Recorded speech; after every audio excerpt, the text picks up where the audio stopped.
السلام عليكم ورحمة الله، ازيكم؟ فيديو النهاردة مختلف شوية، هنعمل فيه مكتب للأطفال بس على طريقة مكاتب الكبار. المكتب هيكون عرض متر والعمق بتاعه هيكون 60 سنتي والارتفاع بتاعه 74 سنتي. أول حاجة هنجيب القرص بتاع الترابيزة ونعمل فيه الحركة اللي انتوا شايفينها دي، وأنا هنا عملت شابلونة على السي ان سي بحيث تبقى عندي عشان لو قررت المكتب أكتر من مرة يبقى عندي الشابلونة جاهزة. هبدأ أرسمها وأشيل الزيادة بمنشار الأركت، وبعد كده بالراوتر وبندة الغسيل هبدأ أشيل الزيادة وامسحها كويس. وطبعا لما بنقص بمنشار الأركت لازم نبعد عن الخط حوالي 3 ملي عشان القطع في الأركت بيكون مش كويس. وزي ما اتفقنا احنا كده كده هننضف القطع ببنطة الغسيل والراوتر. الرجول المستخدمة في المكتب هي رجول زان. القطر الكبير بتاعها 7.5 سنتي أو 7 سنتي ونازلة على 3.5 سنتي، والارتفاع بتاعها 70 سنتي. هنبدأ نلزق الشابلونة بالدبل فيس على سطح المكتب ونبدأ نشيل الزيادة بالراوتر زي ما حضراتكم شايفين. وبالنسبة لبنطة الغسيل احنا بيبقى عندنا نوعين بنطة غسيل، في بنطة البلية بتاعتها بتكون أعلى البنطة والتانية بتكون أسفل البنطة. أنا هنا استخدمت بنطة الغسيل اللي البلية بتاعتها بتكون أسفل البنطة.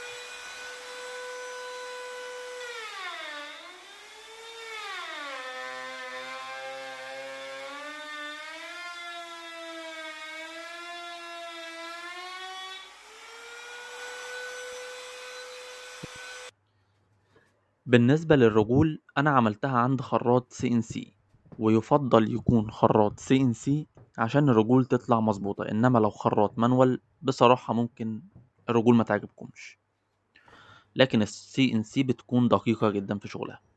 نيجي بقى لطريقة تركيب الرجول.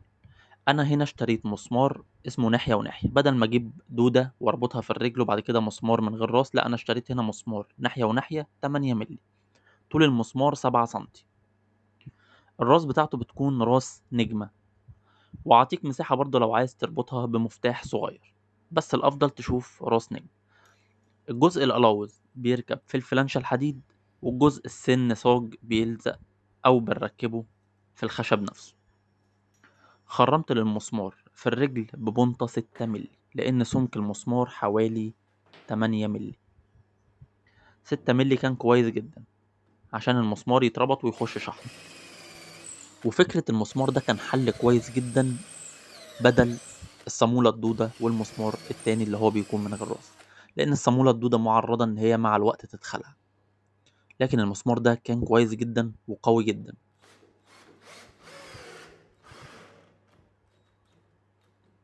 وده شكل المسمار بعد ما ركب في الرجل. والجزء الألاوز المتبقي ده هنبدأ نربطه في الفلانشة، والفلانشة أنا مخرم تحتها عمق للمسمار عشان يتربط لآخره ما يضربش في سطح المكتب، وعامل تخانة برضو تحت سطح المكتب عشان نربط الفلانشة في الترابيزة نفسها بمسمار 3 سنتي. بدل ما نربط الفلانشة بمسمار 1.5 سنتي لأن هي 18 مللي، لا احنا هنحط تخانة وتبقى 35 مللي أو 3.5 سنتي، ونربط هنا الفلانشة نفسها بمسمار 3 سنتي. ولو حضرتك وصلت للجزء ده من الفيديو يبقى ان شاء الله الفيديو عجبك، فما تنساش بقى تدعمنا بلايك وتقولي رأيك في كومنت لان رأيك يهمني جدا.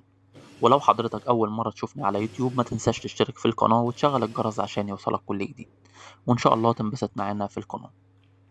ويا ريت تشير الفيديو لاصحابك برضه عشان يشوفوا الجديد.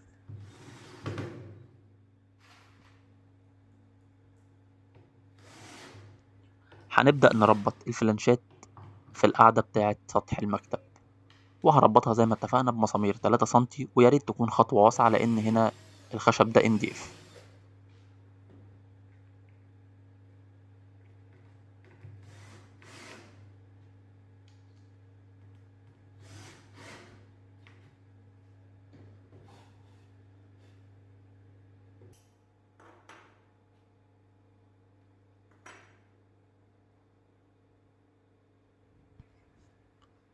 طبعا انا بمهد للمسمار ببنطة 3 مللي، وطبعا ميزة الفلانشة دي بتكون وسيط ما بين الرجل وسطح المكتب. والفلانشة دي ممكن تخلي لك الرجل مايلة، وفي منها فلانشة بتخلي الرجل عدلة عادي، بس هنا دي مخصصة للرجل المايلة. وطبعا انت بتحدد اتجاهها عشان تبدأ تحدد اتجاه ميل الرجل، وبناء عليه بتعمل الأربع رجول نفس طريقة الاتجاه عشان يكون شكلهم منضبط، والترابيزة واقفة أو المكتب واقف على حيله.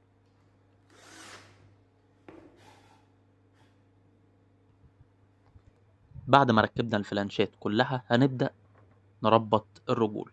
وانا هنا سرعت الفيديو لان بصراحة المدة طويلة بتاعة تربيط الرجول. وهنا بتربطها مانوال، وممكن بقى لما تيجي تشحنها للعميل تبدأ تفك الرجول وتغلفها كويس وتشحنها، هتكون سهلة جدا.